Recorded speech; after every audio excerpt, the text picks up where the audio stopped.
राज्याची धाकटी पंढरी श्री क्षेत्र नारायणगडावरती आज मराठा आंदोलक मनोज जरांगे पाटील आणि गडाचे महंत शिवाजी महाराज यांच्या हस्ते महापूजा पार पडली। माझ्यासोबत बोलण्यासाठी स्वतः पाटील आहेत।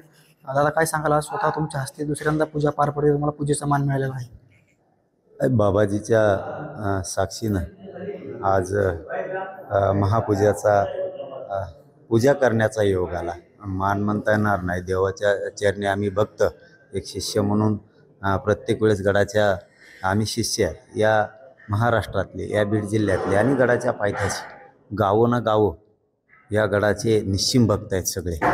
त्यामुळे तसा मी एक भक्त आहे। आज मात्र पूजा केली। खूप शेतकऱ्यांना सुखाचे दिवस यावत हे नगद नारायणाच्या चरणी मात्र मागणं घातलं। आज पंढरपुरामध्ये राज्याचे मुख्यमंत्र्यांच्या हस्ते पूजा होती, इकडे तुमच्या हस्ते होती। धाकटे पंढरी म्हणून गडाला ओळखलं जाते। काय तुम्ही आज प्रार्थना केली देवाकडे आणि पांडुरंगाकडे? या त्याचबरोबर जे आरक्षणाचा विषय आहे, 29 तारखेला तुम्ही मुंबईमध्ये आंदोलन करतायत, काय संदर्भात काय साकडं घातली? नाही, राजकारणाचा विषय, आरक्षणाचा विषय इथं घेणार नाही गडाच्या खाली गेल्यावर। पण इथं एकच मागणं केलं माझ्या नगद नारायणाच्या चरणी की या राज्यातला शेतकरी जनता सुखी होऊ द्या, हे साकडं मात्र 100% घातले। आणि जनता, नगद नारायण जनता सुखी नक्की करतील।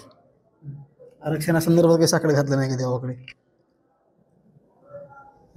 घातलं पण, प्रत्येक वेळेस घालतो पण, समोरच्या तसे लागतील, त्यामुळे तो विषय इथं नको। माझ्यासोबत बोलण्यासाठी स्वतः बाबा देखील आहेत। बाबा काय सांगाल, आज पूजा झालेली आहे, काय पहिली प्रतिक्रिया असणार तुमची?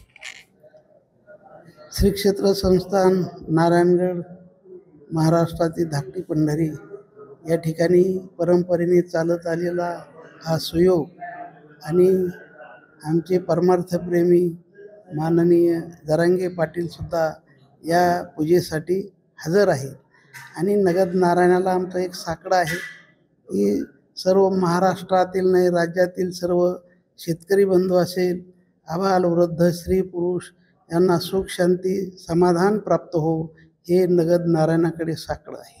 नक्कीच स्वतः मनोजदादा जरांगे पाटील आणि गडाचे महंत शिवाजी महाराजांनी पूजा केलेली आहे आणि राज्यातील शेतकरी सुखी व्हावा असं साकडं दोन्ही आज महंत आणि त्याचबरोबर दादांनी घातलेलं आहे। साम टीव्हीसाठी योगेश काशीद, नारायणगड, बीड।